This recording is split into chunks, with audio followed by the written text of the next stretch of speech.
ਪੁੱਤ ਬਾਰਿਸ਼ ਆ ਗਈ ਸੀ ਜ਼ਿਆਦਾ ਹਾਂ ਤੇ ਉਹ ਜਿਹੜੇ ਮੂਹਰੇ ਸ਼ੀਸ਼ਾ ਸਾਫ਼ ਕਰਨ ਵਾਲੇ ਹੁੰਦੇ ਨਾ ਉਹ ਹੈ ਨਹੀਂ ਸੀਗੇ ਅੱਛਾ ਤੇ ਡਰਾਈਵਰ ਦੀ ਤਾਂ ਕੋਈ ਗਲਤੀ ਨਹੀਂ, ਮੂਹਰੋਂ ਆ ਗਿਆ ਸੀ ਟਰਾਲਾ ਵੱਡਾ। ਉਹ ਟਰਾਲੇ ਵਾਲੇ ਨੇ ਦਿਸਿਆ ਨਹੀਂ, ਜਦੋਂ ਫੇਟ ਮਾਰੀ ਪਹਿਲਾਂ ਮੂਹਰੋਂ ਮਾਰੀ, ਦੁਬਾਰਾ ਫਿਰ ਪਿਛਲੀ ਫੇਟ ਮਾਰੀ। ਤੁਸੀਂ ਜਮਾ ਮੂਰੇ ਬੈਠੇ ਸੀ? ਜਮਾ ਮੈਂ ਡਰਾਈਵਰ ਦੇ ਸੀਟ ਜਿਹੜੀ ਟੇਢੀ ਹੁੰਦੀ ਹੈ ਉਹਦੇ ਸੀ ਉਹਦੇ ਕੋਲ। ਮੈਂ ਬਥੇਰਾ ਆਖਿਆ ਪੁੱਤ ਬਚਾ ਲੈ ਡਰਾਈਵਰ ਨੂੰ, ਪਰ ਬਚਾਈ ਉਹਨੇ ਬਹੁਤ, ਪਰ ਤੁਸੀਂ ਕਿੱਥੋਂ ਹੈਗੇ ਹੋ? ਰੋੜੀ ਕਿੱਥੇ ਜਾ ਰਹੇ ਸੀਗੇ? ਬਠਿੰਡਿਆਂ ਦੀ ਕੁੜੀ ਕੋਲ ਜਾ ਰਹੀ ਸੀ।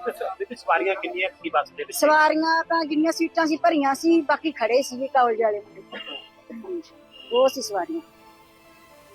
ਜਿਵੇਂ ਬਿਜਲੀ ਕਹਿ ਰਿਹਾ ਕਿ ਬਿਜਲੀ ਕਰ ਨਹੀਂ ਜੀ, ਬਿਜਲੀ ਤਾਂ ਕੋਈ ਗੜਪੀ ਨਹੀਂ। ਅੱਛਾ, ਇਹ ਮੂਰੇ ਟਰਾਲੇ ਕਰਕੇ ਹਾਦਸਾ ਹੋਇਆ। ਟਰਾਲੇ ਦਾ ਹੋ ਗਏ ਦੋਨੇ ਵਾਰੀ ਫੇਟ ਵੱਜੀ, ਪਹਿਲਾਂ ਮੂਹਰੋਂ ਵੱਜੀ ਹੈ, ਪਿੱਛੋਂ ਬਾਅਦ ਚ ਪਿੱਛੋਂ ਵੱਜੀ ਹੈ। ਸੰਤੁਲਨ ਪੈ ਗਿਆ ਬਸ। ਹਾਂ ਬਸ ਐ ਜਿਆਦਾ ਟਰਾਲੇ ਨਾਲ ਹੀ ਹੋਇਆ ਹੈਗਾ, ਡਰਾਈਵਰ ਦਾ ਕੋਈ ਕਸੂਰ ਨਹੀਂ, ਡਰਾਈਵਰ ਨੇ ਬਹੁਤ ਬਚਾਈ ਸੀ ਬਸ, ਬਹੁਤ ਹੀ ਜ਼ਿਆਦਾ। ਪਰ ਉਹ ਜਦੋਂ ਕੋਈ ਹੋਣੀ ਹੈ ਫਿਰ